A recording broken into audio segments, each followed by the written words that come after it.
You're listening to Range Minded from Independence Indoor Shooting. This is episode number 100, part 1, which we have to, first of all, thank you, our listeners, for supporting us to make 100 episodes. We really couldn't have done it without you, so we appreciate you and your support. In this special episode, we sit down with Nick Hoffer and Terry Piper, both of whom have been guests on our podcast before, and we basically talk about a little bit of everything, inside and outside the firearms world.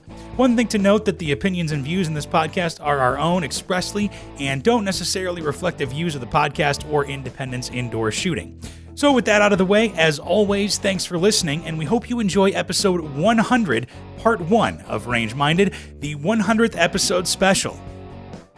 Hello and welcome to Range Minded from Independence Indoor Shooting. This is the special 100th episode. 100. Believe it or Damn not. it, I should have brought a cake. Yeah, you messed up Should on have that brought one. dinner. Just saying. Oh, well, I'm sorry. We can go for ice cream after. Thanks, Mom.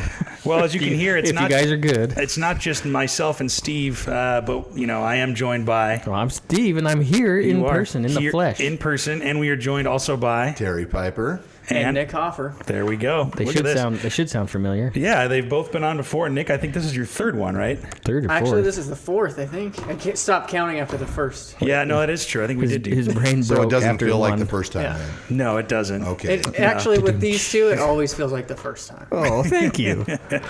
Yeah, this is a special 100th episode. Thought we'd bring our two most,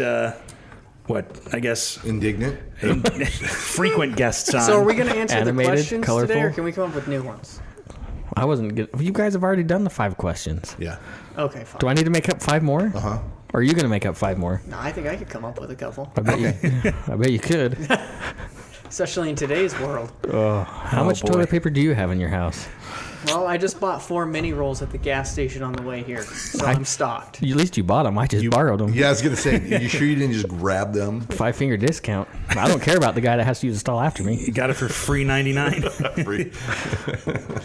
Well, yeah, it's we're in the midst of coronavirus season. There's right another now. reason why they say don't shake hands. It's because there's no toilet paper. There's no toilet paper. That's common in Mexico. What's the problem? I don't know. Just wash it. Yeah, or you use your left hand, and then you can shake with your right. Well, I saw the No high Walmart fives. pictures from Mexico, and they're stocked on toilet paper. So if anyone wants to make a mad rush across the border, It's they not probably that far stock away. up. Anybody got a boat? I might have some friends that have an airplane, but it's a little farther south than Mexico. But never mind. Oh, well, wow. It's off to a great start here. If you can't tell, I've this one's said going to too be much. kind of a free-for-all episode. We're going to talk about a little why bit of not? everything, I think, because we made it 100 episodes, man. Right on. How crazy is Nicely that? done. Centennial C-note. Yes, a C-Note Centennial 100 episodes. We have both Terry and Nick to thank for that as well, from being Well, on, helping us. I think you got 2 good, solid episodes out of Terry. I don't know if you got any out of me. Did those all air? I don't remember. Yeah, if you aired all you're of them. you're range-minded famous. Oh, Well, look at you go. Ramus? Ramus? You're trying to portmanteau that together? Yeah, you know. J-Lo, whatever, you know. Range mount. Shut up. Just keep going. So Steve's definitely on his A game today. I didn't bring any ginger beer either. Gosh Oh, damn man. it. You promised last time. Oh, shit, I did. if I remember right, did he not say? I'm sorry, I We should just swore. cancel it from here and start over. Because it's supposed to be the best, and It I is. still have not I tasted thought it. we I were saw going to some drink the other day. Corona. I know where there... Never mind. I know where there's some of that, Yeah, too. I thought but we were having Corona tonight. Yeah, what the heck? I know where there's some. I'm just... Was that I don't- ginger beer? Sure. Okay. Modelo ginger beer. Modelo? Yeah. Dos Equis? No, Dos Equis. Oh, man. Well, let's start with just a quick update, I guess. Get on track here a little. yeah. Terry, how are you? I'm doing well. That's good. I cannot complain. Actually, if it were any better, it'd be criminal. Oh, wow. Well, let's remind everybody kind of what your gig is and what you're up to and all that kind of stuff. Okay, well, my gig is I own a company that builds holsters, which Nick and I started together. And a hybrid holster fits over 200 handguns, no shell change, no hardware, no tools. There's the sales pitch right there. Elevator pitch. And then so that's my weekday job. My weekend job is an instructor. And I'm actually gaining more ground on the private instruction.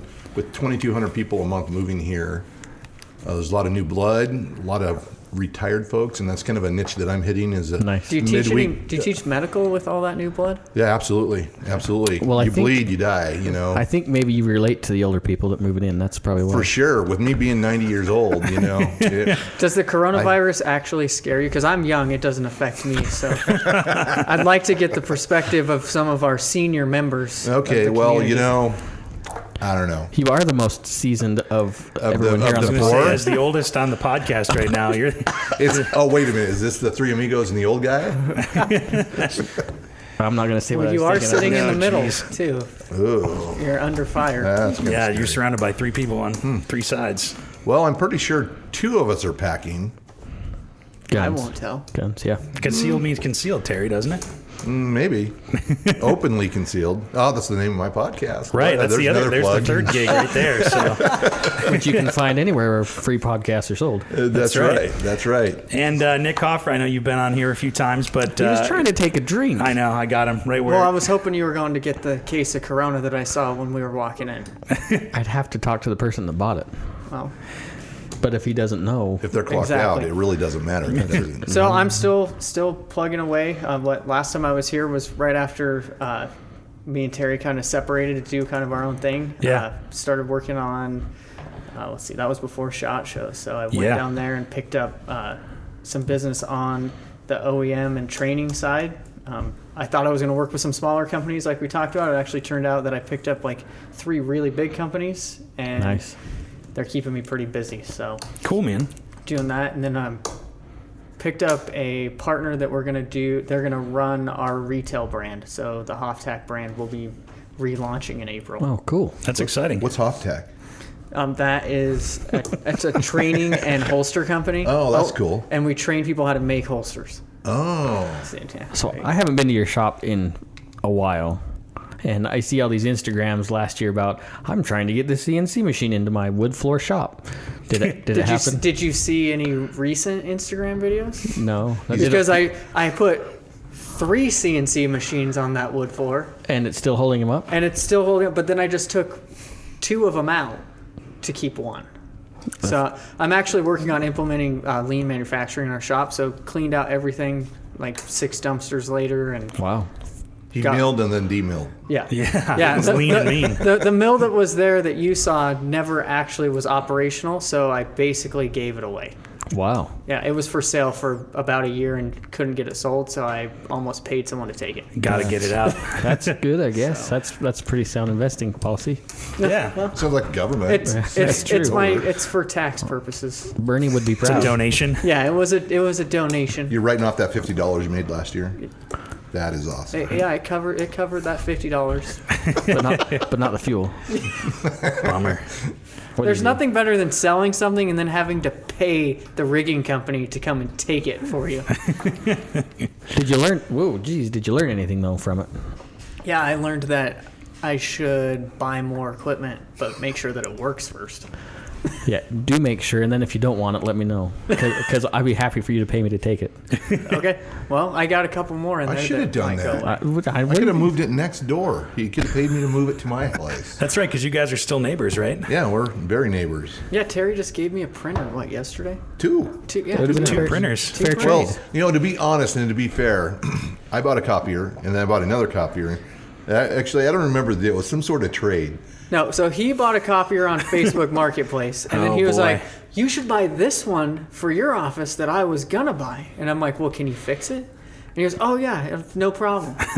It was like $100 for this stand-up copier, like you see in the Oh, office. yeah, like an Pretty big office one. grade Yeah, it was printer. like, Yeah, yeah. definitely. And it needed something, ink or something. And so we went and picked it up, and then he comes back, and he stole parts off the one I bought to fix the one he bought. It's almost so like then he it made sat you- in my office like the mill for a year, unusable. And so I told him either you fix it or I'm throwing it away. And so he brought over 2 other office printers, and I'm throwing the copier away. I used to be a service manager, so when it comes to copiers and things like that, I'm pretty handy. In fact, the first one that I bought Sounds was like a it. color one when we were in our the office old together. office. Yeah, and so I bought it and it didn't work. So I bring it into the shop and I literally gutted this machine. And there's parts laying over the shop. And It's like 3,000 parts sitting my on the God. workbench. Nick goes, "That'll never run." Then he comes back in the next day. Shing, shing, shing, shing. It's running copies. That's Not impressive. only was it in pieces, I walked in, there was a cloud of pink dust from the toner. Oh, jeez. It was a color copier. The life of an entrepreneur. You guys, man.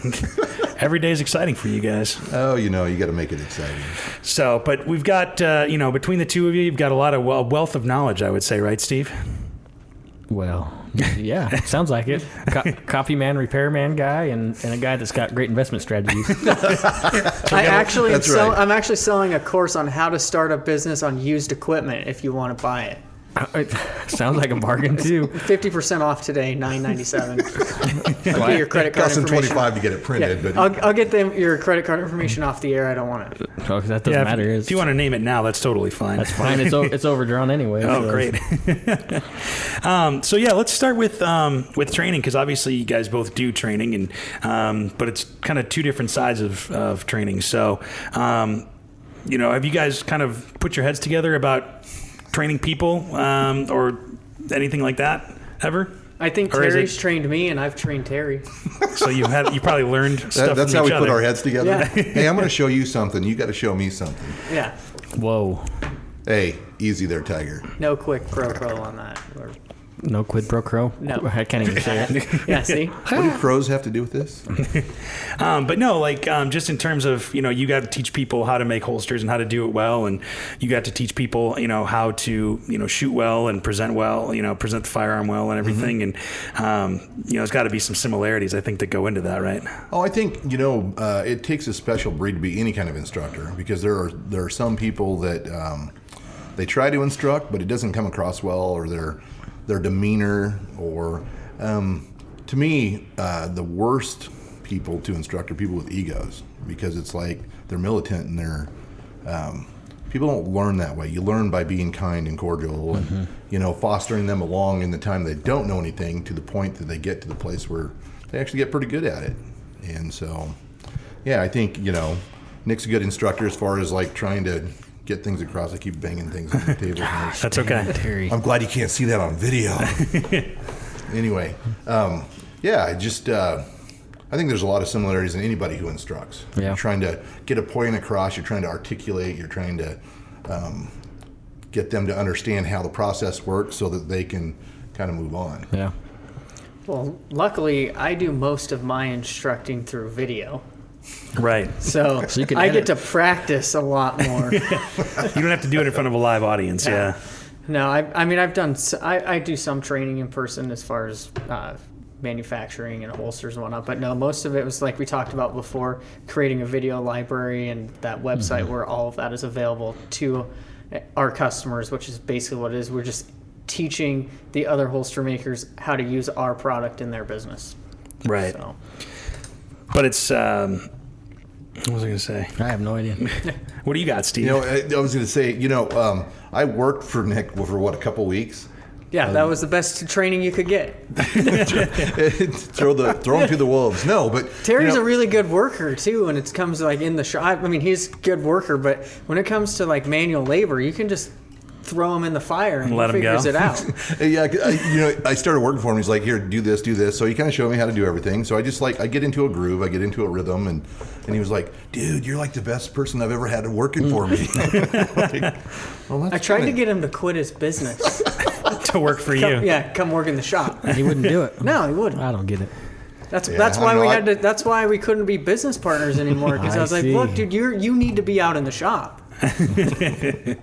Get out there. Just to say, because you guys kind of crossed paths and did something and have now done your own things. Do you guys still cross over? I mean, aside from being neighbors. Yeah, well, we're constantly in one another shops going, talking about things, talking about, oh, this is going on, that's going on, and those machines that didn't work. I've got a mechanical mind, so I'm looking at things and going, and then of course he's got a mechanical mind too, so he's like, well, I think if I did this and I did that, so you put two creative minds together, and it's like, we definitely soundboard off of each other. Sure.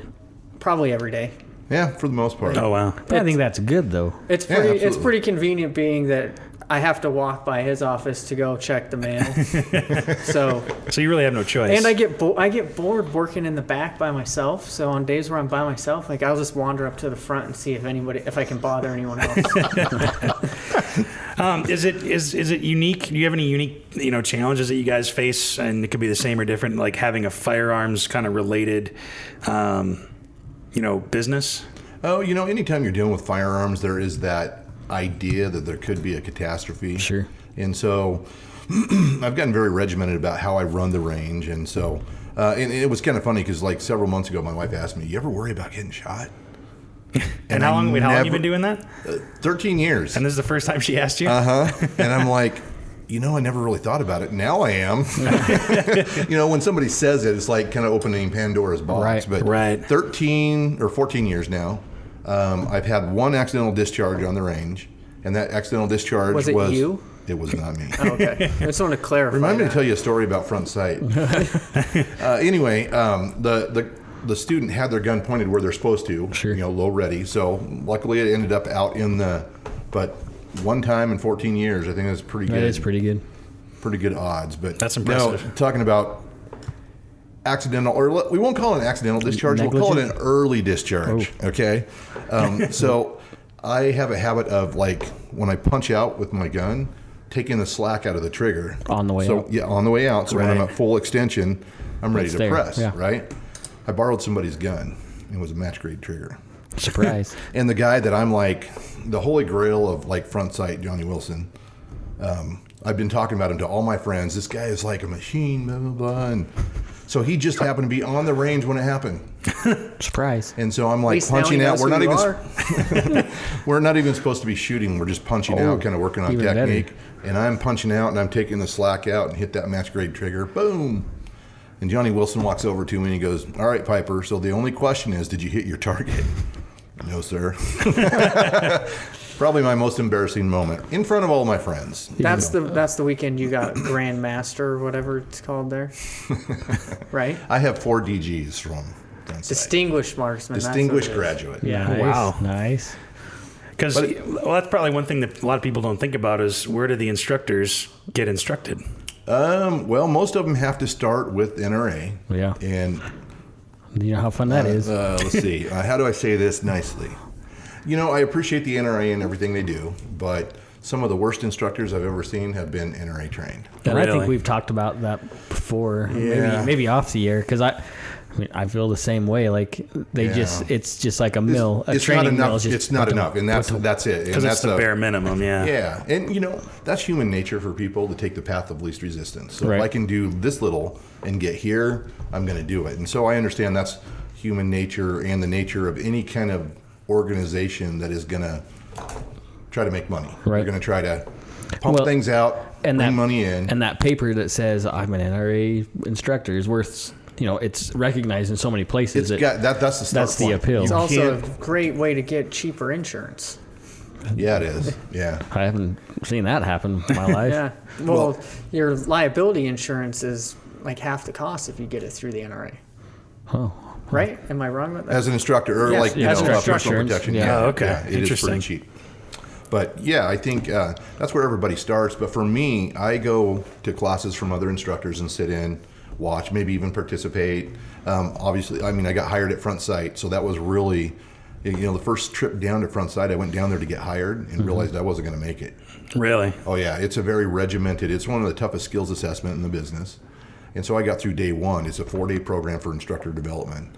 And they tell you if you wash out within day 1 or 2, you can transfer into a 4-day defensive pistol. Mm-hmm. So I'm at the end of day 1. I know I'm going to wash out. I know it. And so I'm like, hey, can I got with Johnny Wilson, can I transfer into a 4-day defensive pistol? Yeah, no problem. So they transfer me over. And I grew up shooting, so I've always been relatively proficient at it. Mm-hmm. But my skills grew exponentially every day I was at Front Sight. Really? And I DG'd my first time out. And I'm like, this stuff works. This technique works. This teaching method works. Everything about this works. And it's so vastly different than NRA. And so I'm like, okay. Well, I went back again to make sure it wasn't an accident because we all have good days and bad days. Right. Sure, it could be a fluke. I'm thinking, yeah, I had a really good day. And so I went back, did it again, went back, got hired, got 2 more after I got hired because I'm constantly taking friends out there. My favorite thing to do is take a group of people out there and help coach them to get their distinguished grad rather than everybody gets a certificate. If you do the 4 days, everybody gets a certificate. Next level is graduate, next level is distinguished grad. So I love teaching people and coaching people into that realm of shooting. Yeah, because it's probably just a whole nother level. Like you said, it's a muscle memory. I mean, it's getting it down to the fact that you know it, and it's getting it down to your brain knows where to go and how to get there. You don't have to think about it. Right. Yeah, like we've talked about multiple times, just defaulting to your level of training in a stressful situation, and lost level. If you've got that, all that muscle memory, that's what you're going to do without even thinking about it. Your body's going to go there. You don't have to think about it. You have to contemplate it. So and that's one place I've always wanted to go. I've never gone yet. Long story, I won't get into it, but I have some classes there I've never used. At Front Sight? Front Sight. Oh, man. We need to plan a trip. And I just haven't gone yet. And I know I'm going to enjoy it. I'll sell you a membership. Diamond?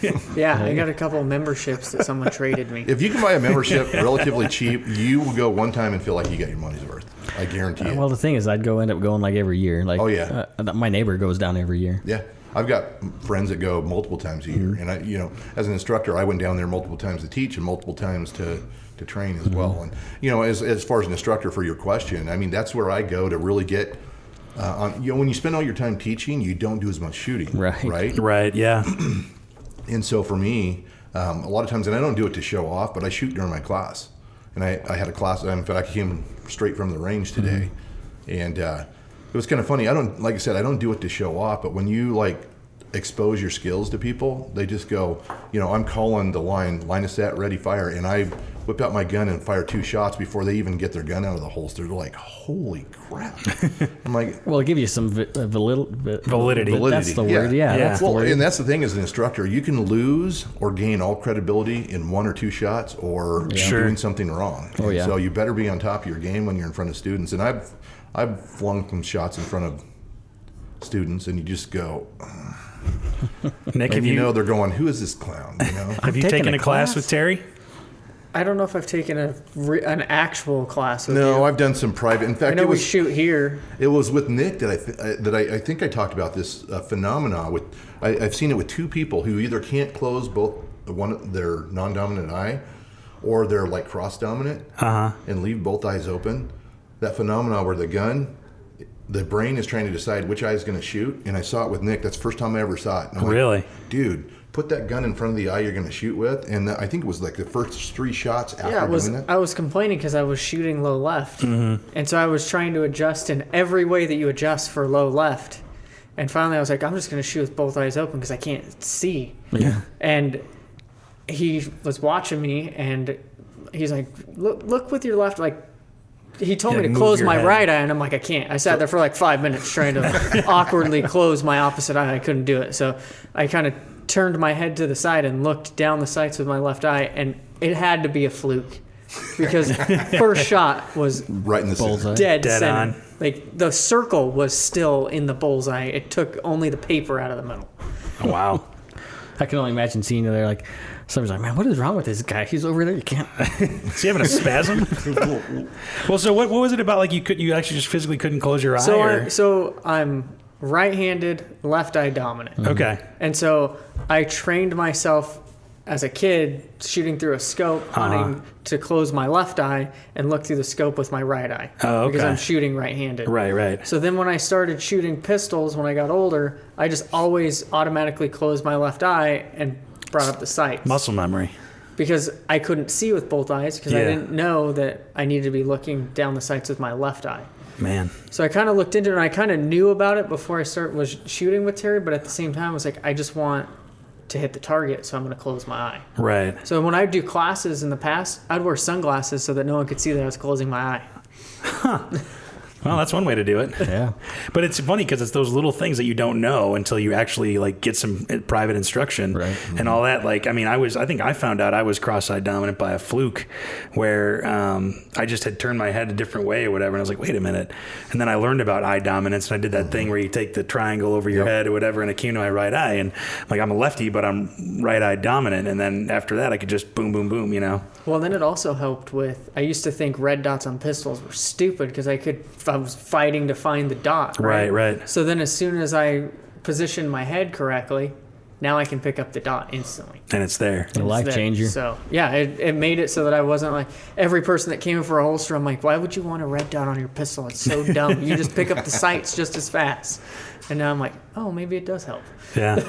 Yeah, that's one of the things I want to do, at least get one pistol with a red dot on it, just to see what the difference is like. Yeah, you should put one on that pistol that we worked on. Oh, on that P38? Yeah, the 1.5 inch barreled P38.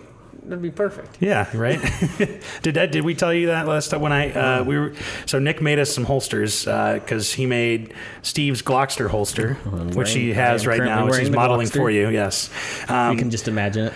because Nick said, Picture "Well, it. bring in whatever you want. I can do not in a bragging way, but I can basically do everything or anything with Kydex or whatever." And And then Mark. I showed say, up. okay, so how about let's do a left-handed Walther P38 outside And I didn't the know what a waistband. P38 was when he said it, and I go, "Oh yeah, not a problem." Yeah, no Is big that deal. that brand new one that sat in the top of the file cabinet? No, no. Did So- you bring it? You should. I still haven't No, seen the I thought holsters. about it. I should have brought it. but- That's the one that looks like what is that German gun? The Walther. I know the P38. Yeah. Yeah, with the wood handles. It had wood grips. Yeah. Yeah, Okay, wood yeah. grips. Oh, maybe it Old was. It school. was. I had it in the shop I know forever. exactly which Yeah, one you're yeah, talking for a about. couple of months, and because one thing I've learned in the I'm like, firearms you world still is haven't built patience. this holster yet? I mean, it wasn't Because I wasn't was in a rush. trying to figure out how I was going to do it. You got it like blocking things out and like. So with manually making holsters like that, like I have to look at it. It's almost like, have you ever watched any of those like car shows on Motor Trend where they like build custom cars? Yeah. Yeah. And the guys look at them and then they like draw this like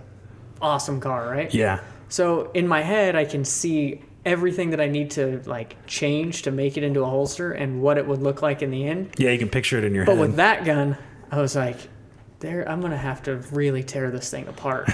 And so I'd take it apart and I would mock it up a little bit, and I go, that's not gonna work. And I didn't want to blow through a bunch of plastic trying, so I had to think on it for a while. And then also you had to make it for a lefty too. Yeah, I think the which first time I did it complicates for a right hand. So I think that's well, because like I was just for grins, like I was looking for like lefty holsters just for that gun. And you can't find them anywhere, period. So it's like Well, yeah, I don't know think if you can find that gun anymore. Well, and Nick hates it when I throw stats out there, but left-handed is like 10% of the market, Right. Maybe 12. Yeah. on a high note. But yeah. Well, and I couldn't get an ultimate hybrid holster in left-handed, so I was just Hey, like, guess what's coming? really? Ooh, we got a little insider track going I've on. got lefties coming for the standard ultimate hybrid. I've got a 1911 shell and a J-frame shell, and they're all going to awesome. come in left-handed as well. Wow. So no right-handed holsters? I told you left-handed No, was the way to go. I'm hitting that 10%. Gosh darn it! Get there first. Yeah, I'm telling may you, as from well. the shows that we went to together last year, I'm thinking that there's more left-handed shooters than right-handed shooters. Negative goes right. Well, the only people I ever told You no only were sense that left-handed. because we didn't have it. The lefties are the only ones that are the most vocal. That's right. believe you don't have anything for me. That's what Yeah. I tell them. I'm like, you put your money where your mouth is, and there would be left-handed stuff. But you guys, in fact, we did that. We launched Ultimate Hybrid on a pre-sale. Right. We sold enough in that pre-sale to do our first production run, right? So we tried to do a left-handed pre-sale. You got have one order, right? One order. Yeah, I remember hearing this I'm like, story. Yeah. you know what? When you guys put your money where your mouth is, And then the I'm guy a was lefty, so mad that I think can say refunded his that. money. How dare you give me my money back? Well, I he wanted was my like, I holster. thought I was getting a holster. I was like, well, your $26 didn't cover the $5,000 the tool tooling. costs. Sorry, man. And he didn't understand it. No. But I'm a paying customer. But he said, I already paid. And I was like, well, that's why I'm going to give you your money back. And Yeah. when we have left-handed, we'll send you a holster. There you go. So I hope you have his name Oh, somewhere. good Lord. He might be a listener. Yeah. Well, so That's right. speaking of Ultimate guys, I'm gonna get a hold of waiting to get something done too. It's I've learned patience with the gun industry. I think there needs to be more patience in the gun industry. I'm still waiting on Cody to cut down that barrel Well, for me. I think what happens, like in the big industry, and Terry Yeah. probably knows better, and he's been here probably the longest out of anybody in the industry. Well, I'm he is guessing. 90. That's it. 91 and a half. He knew Get John away. Browning. You look great for your age. John Moses? He's my... This is That his dude. this is See? his second time through the coronavirus outbreak. Third. See? Yeah, every 30 years. It See, must he be. knows. It must be good for him because he's not. Yeah. He hasn't hit salinity yet. But You know, I think after the second coronavirus, you become pickled. and it just doesn't matter. And you're just indefinite. Nice. Yeah. I don't even remember what I was going to say now, so it doesn't matter. You're talking about being patient in the industry, right? Yeah. I think everything now is on demand. Like, we're so used to having everything on demand, Online on right demand. now, Yeah. absolutely. So, but you talk to the guys that were going to SHOT Show from the beginning, and they might talk about introducing a gun, and then like 7 years later, hey, we brought this gun out finally. You know what makes people really mad now on the internet is when a company says they have guns at SHOT Show, and they say, well, we're going to ship these second quarter. What do you mean you don't have these already in production? They're not in stores already as soon as I get back from SHOT Show. But here's the thing, like, Ruger's doing that now, though, like the 57. That's the way it's going, It's available for dealers, like, as soon as you're done with SHOT Show. Well, I think what happens is they've probably been working on it for 2 years, but they learned not to say anything. Yeah, because then they get bombarded Well, with they launch it. communication. They launched the preview at SHOT Show, and I know from experience, a lot of times people go into SHOT Show, they have an idea, they have a rough sketch, they have a crude prototype that's a one of one, and then they get to SHOT Show and show it. Oh God, that's cool! I want one. I gotta have it. And then it's like, oh, there's no CAD files for it. There's nothing. Yeah, and so they it's just like have an idea, and that's about it. It's an idea. Yeah. And there are smaller companies that are still doing that. Like, this'll. I mean, the Hudson was kind of like that. Let's see what the response is, and that will help us do some market research on what this thing is going to do. And so that's pretty common in the practice. And and I don't know if I said this before, but this industry is so dysfunctional.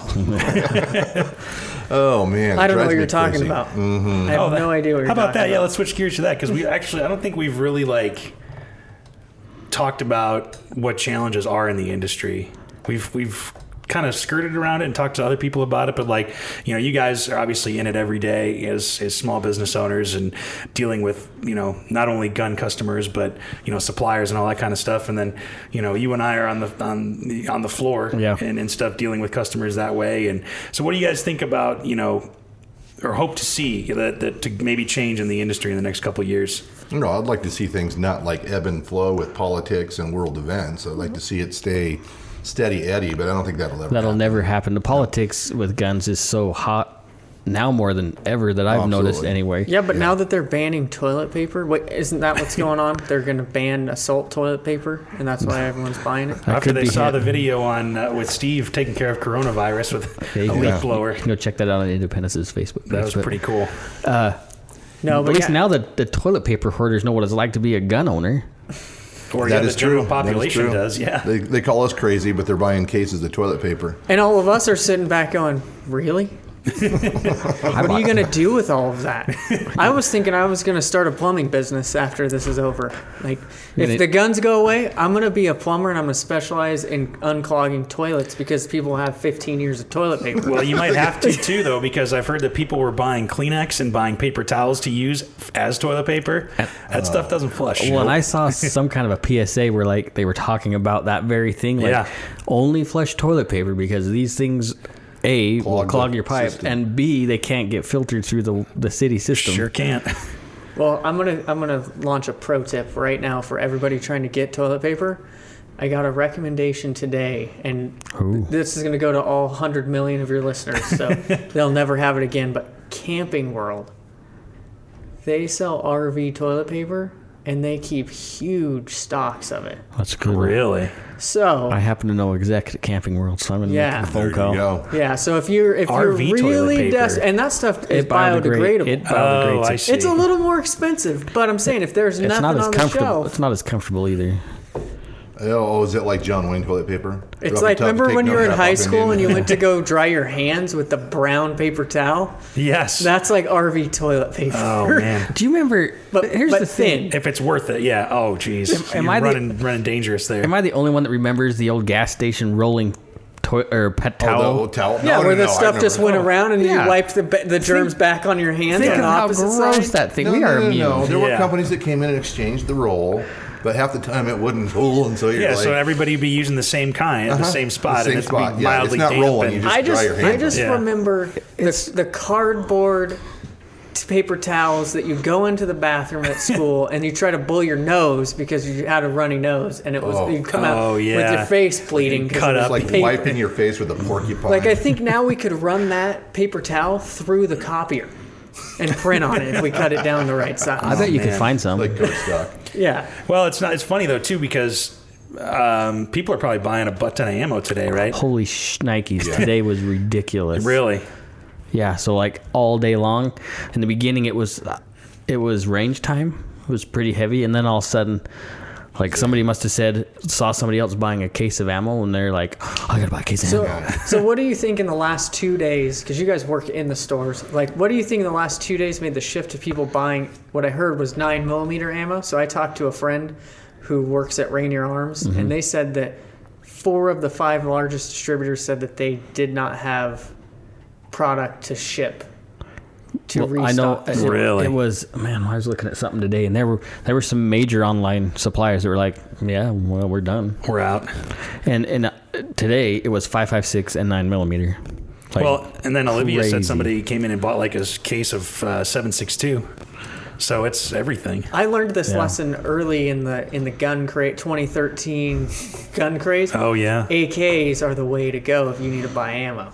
because all of you guys are buying up the 5.56, the 3, like you go buy 7.62 by 39, you just buy tins of that for nothing.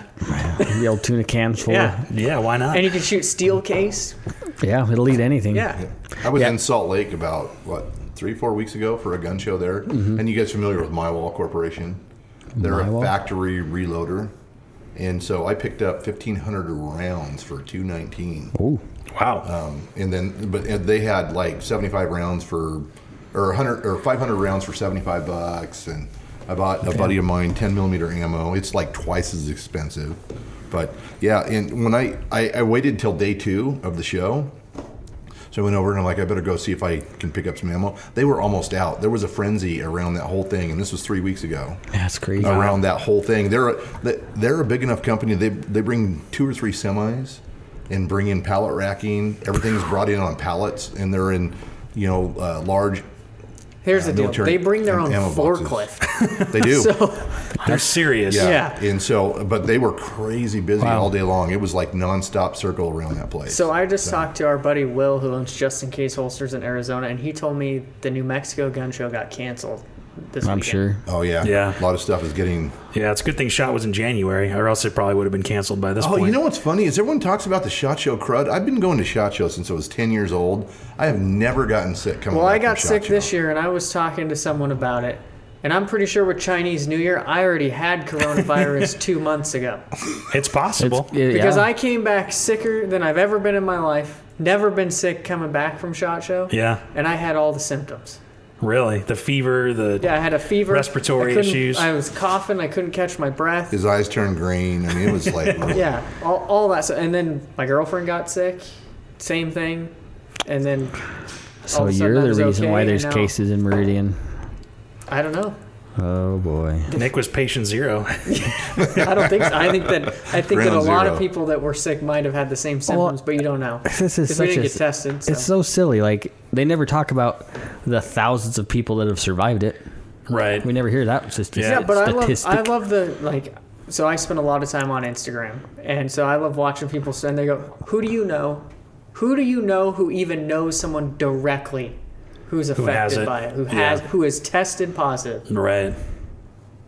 Nobody that I know knows anybody that has had it. We're all gonna get it at some point. Like it's gonna happen. Well, you know what I think the problem is? I'm going to solve all the problems right here. Oh man, Terry solving problems. That's He's right. been around so long. I've been around for seen 90 every years. problem So ever. Yeah. when you start at 15 drinking out of ditches, His immune system is through you the collect roof. every kind of antibody and bacteria there is. Yeah. But seriously, I think we live in such a sterile type world anymore than we used to. Back in the old days, you ran out and played in the dirt, and then you Right. went home and made a pie. Right. Well, before the Kangen water filter, I was still drinking out of the hose, and that was a few weeks ago. So But I think kids don't go play in the dirt like they used to, and well, helicopter parents, everything, trophy kids, like it's. Oh not my the same gosh! as like when I was a kid. I know some folks who were like very sterile.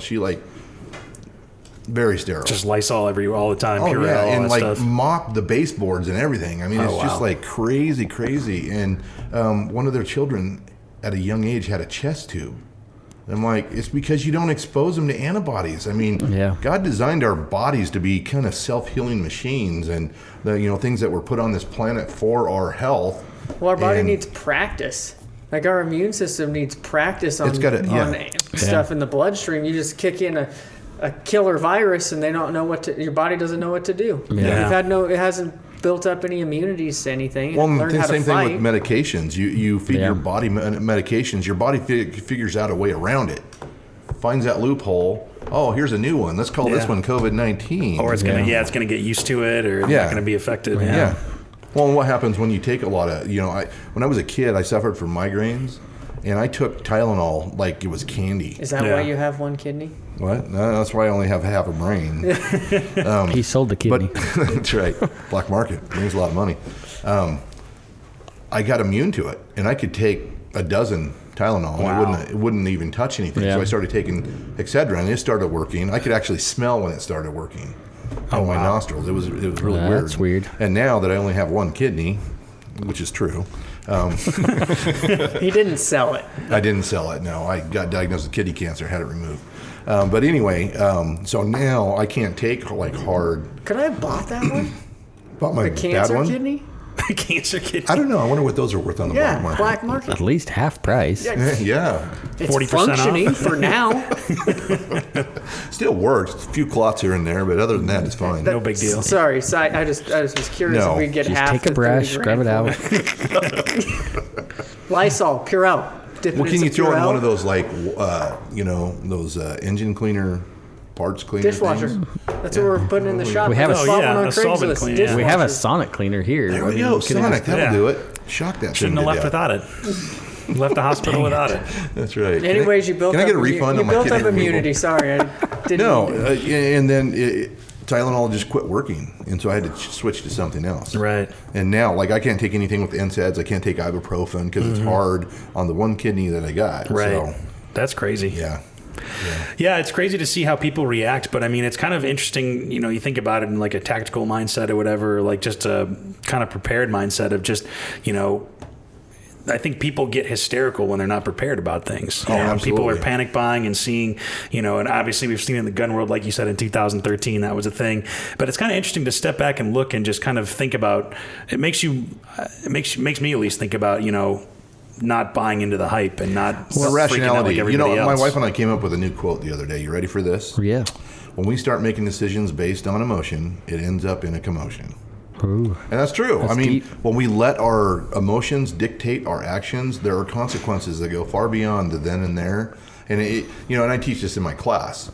When you use that fear emotion to make action, like pressing your trigger at something in the dark that you fear that you don't know what it is, only to turn the lights on and find out it was something you shouldn't have been shooting at.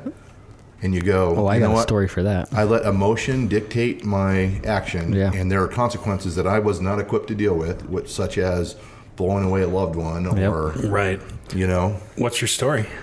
So, you really want to hear this story? Why, yeah. You said you had a story. I don't know. Are you comfortable telling it? Yeah. It's not about me. I don't care. Are there are so any of throw the 'em under actors the in bus, this room? Yeah, whatever it is. No. Okay. So my sister used to work at a large retailer, not in this valley, and her associate that she worked with was beyond a normal gun owner, like He was Terry Piper. Far- OTT over the top. far right wing, like "Hey, guns for everything. Like, okay, dude, you're loopy. Anyway, and his whole family was this way, right?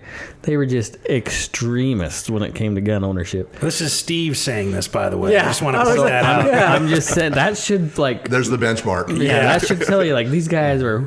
Yeah. Okay. Wow. But his mom loved Star Trek, right? The original Star Trek.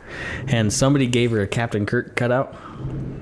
And she decided to leave it in the front room one night. Oh, no. This kid comes home, he's working late. No lights on, right? And he sees this silhouette, and the first thing he does, pop, pop, pop, pop, blasts Captain Kirk. And then turns on the light. Wow. No questions asked. Like he didn't. Okay, pause right there for a second. Terry has a mannequin, and he put it in our office when he moved into my office that I had before. Yeah. And I walked in there one morning. It was dark outside, and he put this thing like on the opposite side of the door. It's wearing. It's 6 foot tall. It's wearing a t-shirt and a hat with cargo pants, and it's like looks like it's opposable felt yeah, mannequin. like it, So oh my God. I don't know how to explain it, but it's like he's like hovering over me when I open the door. An aggressive stance, It maybe. scared the shit out of me where I grabbed my gun and like jumped back as I was turning on the light. So I get the fear, So but I didn't shoot it. But it crossed my mind. So that reminds me of another story. We could just tell stories all Sure, night. why not? So the last range that I worked at, we got broke into one night, right? Well, yeah, let's just keep going from here, and then I'll have to backtrack a little bit. So 3 a.m, this dude drives his truck through our cargo door in the back, finds his way in, takes some rental guns, bounces, right? Alarm goes off. The response by the police was pretty quick. But what we didn't think about is we had this 4 foot tall nutcracker Oh, no. that we would always play hide the nutcracker with, right? And he was all over the store. Like, Yeah. he could be anywhere. Well, somebody put him in the men's room upstairs. We had 2 levels, and it was like an executive lounge upstairs. In the bathroom? Like, right as you open the door, there's a nutcracker just staring at you. Well, here's this group of cops clearing the building, right? And we watched the security video. The cop busts open the door and just about blazed up the nutcracker. Like, he was up there. Yeah, Terry's got a name for that mannequin, but he scared me multiple times. And I almost shot him once. That same mannequin my wife went ninja on. So I usually put it in my garage. You walk through the door, and here's the freezer door right to your right. Yeah. Pull the handle, open it up. Mannequin usually sits behind the freezer with all my range gear. And Strapped to it like it's a bad guy with range gear on. I moved it out of the way to get to some of my range stuff and forgot to put it back. Uh-oh. And so I was out of town. I think it was a SHOT Show in Vegas or something. My wife's like, well, you know that reptilian response you always talk about, the fight, flight, freeze posture, you know? She's like, well, I found out that mine's ninja. She's like, I walked out there, opened the freezer door, and saw that mannequin. Wah! Starts hitting and kicking, knocked his head off, knocked his arms off. Oh, my God. Awesome. So, yeah. It's not the worst response, I guess. No, I mean, He definitely. always positions it right, like in his office now. Like you walk in the back door from the office, and it's like right there. He does What do you it on have it purpose to scare the hell out of people. Entertainment value, I guess. I got it when I was at Crossfire. It was Vertex. Or one of those companies they bought all these posable mannequins. Oh, yeah. And it was, I think it was SHOT Show. They're like, hey, we're going to throw these. They were It's pitching them in this heavy-duty foam. dumpster. Yeah. They're nice ones. And I'm like, what are you going to do with those? You going to throw them away? And Terry doesn't Can I let have anything them? go in the trash. Oh, no. So, you know, at Crossfire, I had this big crate that the booth went in. Well, I had tons of room. I'm like, So in goes the mannequin. I So it was think like I a got- coffin for all the mannequins that he could fit. I think I got 6 mannequins out of that deal. Normal And things. I have 1 left. The rest of them have been shot. I use them for close combat training sometimes with guys. Oh, okay. And Yeah. So I'll zip tie a gun to its hand, and I'm like, oh, okay, here's the scenario. Put somebody right up there, push off. Learn how to shoot from here, and that close combat sort of stuff, or just like shooting at, because it's more realistic. I'm like, you shoot somebody, you don't always get to see where those bullets go, or the fact that you've actually stopped them, or Right, or even just shooting at a silhouette something of a that's human black. or whatever. Yeah, because if there's not a certain color, you may not see any penetration. Right. Yeah, if it's dark or anything like that. Yeah. So I kind of used them for that. So they've all been blazed away, but I got 1 left. I want to make sure that we don't not find out where all those bullets went in Spock. I have no idea. Neither No, did it was he. Captain Kirk. Captain Right. Kirk. Captain Kirk. I don't know much about Star Trek. The other side of the story, the end of the story was his mom comes hauling ass down the stairs screaming. She was more pissed, not that he discharged a firearm in the house But that she in a shot the neighborhood, shot. that he put holes in her cardboard Captain- cutout of Captain Kirk. You think it's like those full-size cardboard cutouts that we had in the office? Of those, My buddy gave me. They were like Tia Leone, and some of them were kind of provocative. so he tells me, "Oh, I got these." Like, what was the one? I can't remember. Marilyn Monroe. Marilyn. He's like, I got these In the these, dress and These the- Marilyn Yeah, Monroe cutouts. I'm like, oh, cool. And so I show up and it's like laying, and I'm moving them over. I'm like, whoa, that one has no clothes on. That's It's a hand drawn, full size, like Nude picture. nude cutout. And I'm like, whoa. Where am I We're gonna putting- have to get rid of that. Yeah. Where'd you even get that from? Someone threw My it. best friend got it out of a house. I don't even remember the whole story, but he got it out there, and he's like, they were in a plastic bag. He kind of opened one. He goes, hey, there are all these full size. So I get them to the shop, rip them open. I'm like, holy crap. So super inappropriate, right? So one of them. They're probably worth a fortune. So one of them has. I saw it the other day in the landlord's office up front. Oh no! Because it slowly made it into all of the Everybody's offices office. in the entire building. Like there's like 5 businesses in our building. Oh my It made God. it through the whole. We're all pretty good friends, so we like hit Yeah. it and I was moving something in Cecil's office and I saw it tucked in the corner. I'm like, that still hasn't made it in the trash, huh? Well, nobody shot it, so that's a plus. I guess. Yeah, I actually thought about taking them out and shooting them, but I'm like, it seems a little inappropriate. You might have had to put some clothes on that one. Hey, she could have had a MPX underneath that towel. I don't know. Man. A whole new level of concealed carry. Yes. Yeah, man. Anyway. Openly concealed. Thanks for listening to Range Minded. Find us online at Range Minded Podcast on Facebook, or send us an email at podcast@iishooting.com. We're always happy to get feedback, episode suggestions, whatever you want to send us, really. And be sure to subscribe to us on Apple Podcasts, Google Podcasts, Stitcher, and pretty much wherever else you get your podcasts from. Thanks for listening, and we'll see you next time.